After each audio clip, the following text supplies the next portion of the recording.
Bonjour.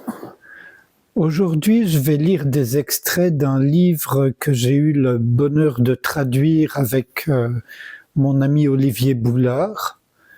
Je l'avais déjà présenté dans les tout premiers temps de cette chaîne et je vais le représenter à nouveau en fait parce que c'est à mon sens un livre vraiment fascinant et très important. Donc c'est Susan Segal, Collision avec l'infini, en sous-titre Une vie au-delà du moi, aux éditions Almora. Quatrième de couve, voici un livre extraordinaire. Il s'agit du témoignage unique d'une femme, une Américaine qui a vécu sans s'y attendre une expérience spirituelle fulgurante. Alors qu'elle séjournait à Paris en 1982, elle a découvert soudainement en elle une dimension au-delà du moi personnel, mais n'ayant pas les connaissances spirituelles pour l'intégrer dans son quotidien, seule et sans maître, sans lien avec une tradition particulière, elle devra traverser de difficiles épreuves psychologiques et un sentiment angoissant de dépersonnalisation. Errant de thérapeute en thérapeute, essayant désespérément de se guérir du fait de n'être personne, il lui faudra de longues années pour qu'elle comprenne enfin ce qu'elle était en train de vivre, une expérience spirituelle d'éveil, et pour l'intégrer dans sa vie grâce notamment à Jean Klein, qu'elle rencontrera en Californie. Voilà. Dans cette autobiographie profonde, claire et précise, Suzanne fait la chronique de son voyage vers l'éveil et transmet la sagesse qui s'est révélée à elle durant son aventure hors du commun. Ah oui, au début de cette chaîne, j'ai eu envie de présenter trois femmes étonnantes. Et le récit d'éveil de ces trois femmes, ou de réveil, c'était donc Byron Katie, Yolande Durand-Serrano et Susan Segal. Et il y a énormément de points communs dans leurs aventures, sauf que Susan a souffert pendant 12 ans, d'une angoisse incroyable du fait de ne plus trouver de moi-je. C'est le but de la plupart des chercheurs spirituels, bien qu'ils ne savent pas à quoi s'attendre en réalité, mais ils ont l'idée que le moi-je est de trop, donc ils voudraient le dépasser ou s'en débarrasser. Et voilà une femme à qui ça arrive spontanément et pour qui c'est un cauchemar pendant 12 ans, jusqu'à sa rencontre avec Jean Klein, qui la remet de l'envers à l'endroit plutôt.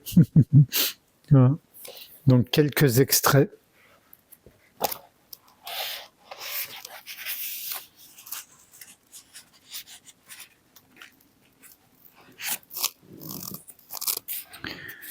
Le vide, dans le chapitre Le vide reconnu comme immensité.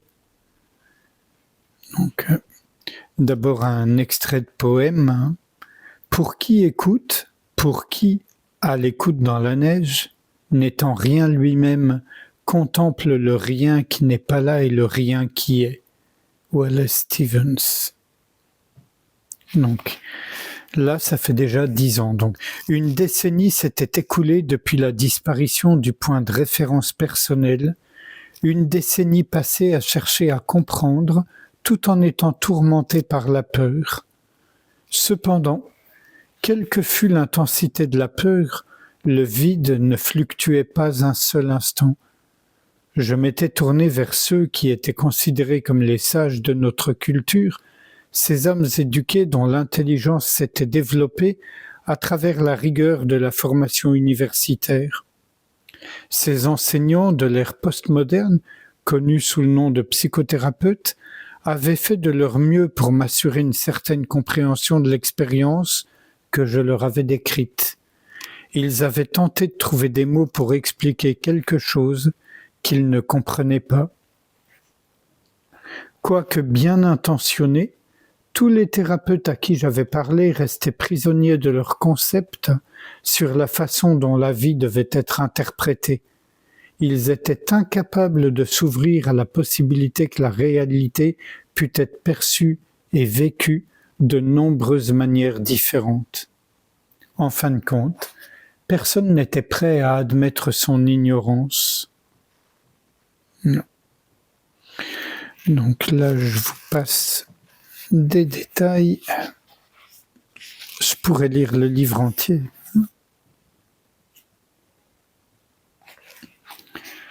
Donc là, on en arrive au moment où elle va rencontrer Jean Klein et ce sera la fin du calvaire. Une dizaine de jours plus tard, donc après avoir rencontré un psychothérapeute qui était l'élève de Jean Klein, donc une dizaine de jours plus tard, j'ai rejoint un groupe d'une 60aine de personnes dans un centre communautaire du nord de Berkeley, dans l'attente de Jean Klein. Il est entré dans la salle par une porte latérale et il a marché lentement jusqu'à sa chaise, située à l'avant de la salle. C'était un homme mince, âgé et frêle, avec un visage aimable et des yeux pétillants. Il s'est assis et a fermé les yeux, invitant tout le monde à plonger dans une méditation silencieuse. Il est resté en silence pendant au moins 15 minutes. Puis, il a lentement ouvert les yeux avant de prendre la parole. Sa voix avait un fort accent et tout le monde se penchait légèrement en avant pour saisir chacune de ses paroles. Il a brièvement parlé de la liberté de la conscience-présence et il a suggéré à ses élèves la façon de percevoir sans projection. Il a ensuite demandé s'il y avait des questions. Je me suis levé et je l'ai sollicité pour savoir s'il pouvait commenter l'expérience que je vivais depuis 10 ans. Il y a 10 ans, assez brusquement, le sentiment d'être un individu s'est dissous, arrêté, éteint, et je commençais. Depuis lors, je n'ai plus jamais eu l'impression d'avoir un moi. Lorsque je conduis une voiture, que je prononce ces paroles ou que je marche dans la rue, il n'y a jamais l'expérience d'être une personne qui fait ces choses. Il n'y a plus personne. Jean, vous voulez dire qu'il n'y a pas l'expérience d'un moi ? Demanda Jean. C'est exact, ai-je répondu. Il n'y a pas de moi. Il y en avait un auparavant, mais désormais il n'y en a plus. Eh bien, c'est parfait, a répondu Jean. Parfait. Mais Jean, pourquoi y a-t-il tant d'anxiété ? Et pourquoi il n'y a pas de joie ? Vous devez stopper la partie du mental qui essaie constamment de réexaminer l'expérience, a-t-il répondu. Débarrassez-vous de cette partie et la joie viendra. Personne d'autre dans la pièce n'aurait pu savoir à quel point ces paroles étaient justes. Il y avait une petite partie du mental, peut-être, ce que nous appelons la fonction d'autoréflexion ou d'introspection, qui se tournait vers l'intérieur pour regarder et qui, trouvant le vide, envoyait un message disant que quelque chose n'allait pas, etc., etc. Après la causerie, Jean m'a invité, par l'intermédiaire d'un de ses étudiants, à le rencontrer en privé la semaine suivante. Donc voilà.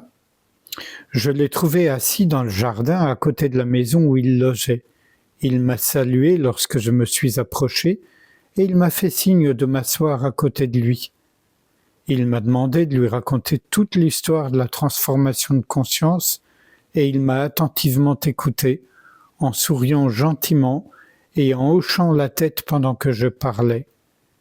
Il a ensuite émis quelques commentaires sur la façon dont je percevais avec pureté et fraîcheur l'immédiateté de ce qui est, etc.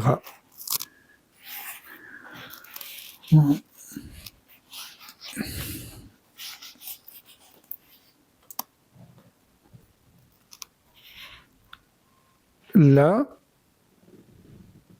elle tombe sur un passage où Ramana Maharshi, en dialogue avec des visiteurs, décrit ce qu'elle vit elle-même, Ramana. Après avoir transcendé le concept « je suis le corps », on devient un jnani, un sage, un libéré vivant, on dirait, Jivan Mukta. En l'absence de ce concept, il ne peut y avoir ni auteur de l'action ni agissant. Ainsi, le jnani n'accomplit aucune action. Telle est son expérience. Visiteur, je vous vois faire des choses. Comment pouvez-vous dire que vous n'accomplissez jamais d'action? Ramana, la radio chante et parle, mais si vous l'ouvrez, vous ne trouverez personne à l'intérieur. De même, mon existence est comme l'espace. Bien que ce corps parle comme la radio, il n'y a personne à l'intérieur en tant qu'agissant. Ah. Peut-être ce dernier passage quand même. Non.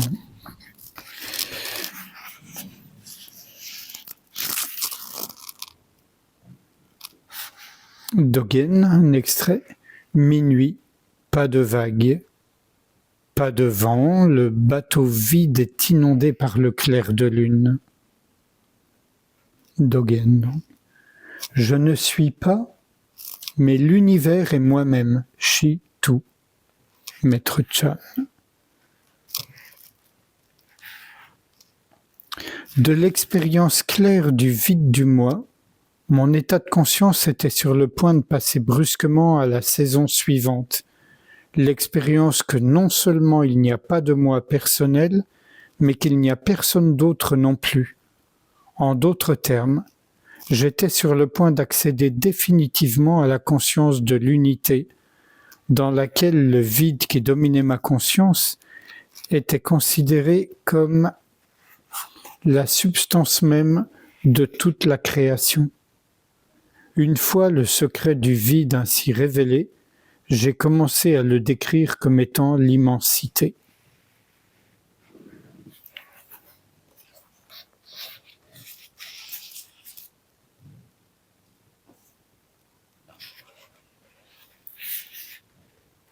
Là, un témoignage de comment elle se vivait dans l'immensité. Cette vie se vit désormais dans une présence constante, toujours présente, de l'immensité infinie que je suis.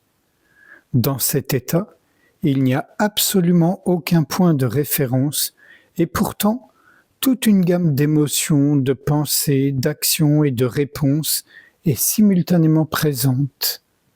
L'infini, qui est à la fois la substance de toute chose et l'océan dans lequel tout surgit et disparaît, est conscient de lui-même en permanence. Que le mental et le corps soient en train de dormir, de rêver, ou qu'ils soient réveillés.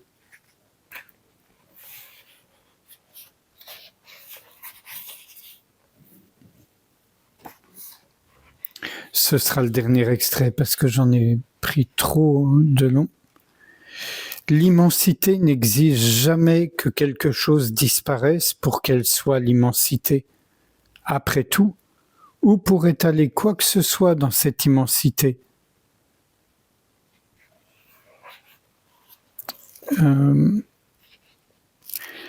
C'est vraiment là le tout dernier que je vais... Voilà. On verra ça après. Il est absurde de penser que nous devrions nous débarrasser de certains aspects de notre expérience pour la rendre acceptable. Ainsi que je l'ai mentionné auparavant, ce serait comme si l'océan affirmait qu'il ne peut tout simplement pas être l'océan tant que des algues y flottent. L'océan est l'océan, peu importe ce qu'il contient. Nous sommes l'immensité et nous contenons tout, pensées, émotions, sensations, préférences, peurs, idées et même identification au pluriel. Rien ne doit aller où que ce soit. D'ailleurs, où cela irait-il? Hop. Non, je ferai ça, putain.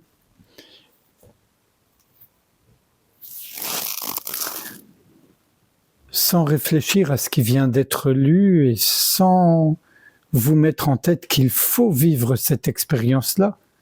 Ça, c'est la façon dont Suzanne Segal l'a vécu, mais cette immensité, cet espace infiniment ouvert, il est présent tout le temps. Tout le monde y a accès. Et il n'y a pas besoin qu'il y ait cette intensité-là. Une petite flamme, déjà, une petite étincelle, c'est déjà beaucoup. Avoir confiance en la vie, c'est énorme. Énorme.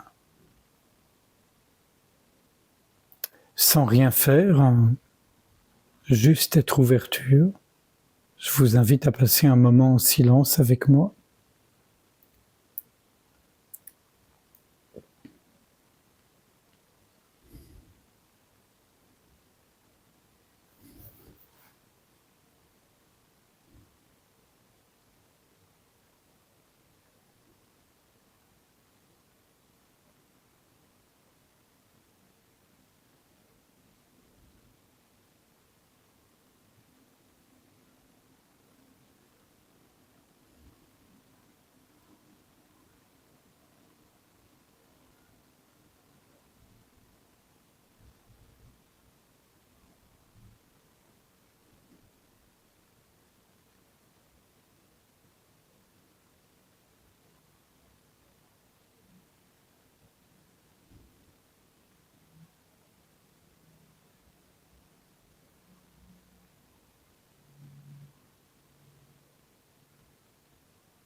Je vous remercie. À bientôt.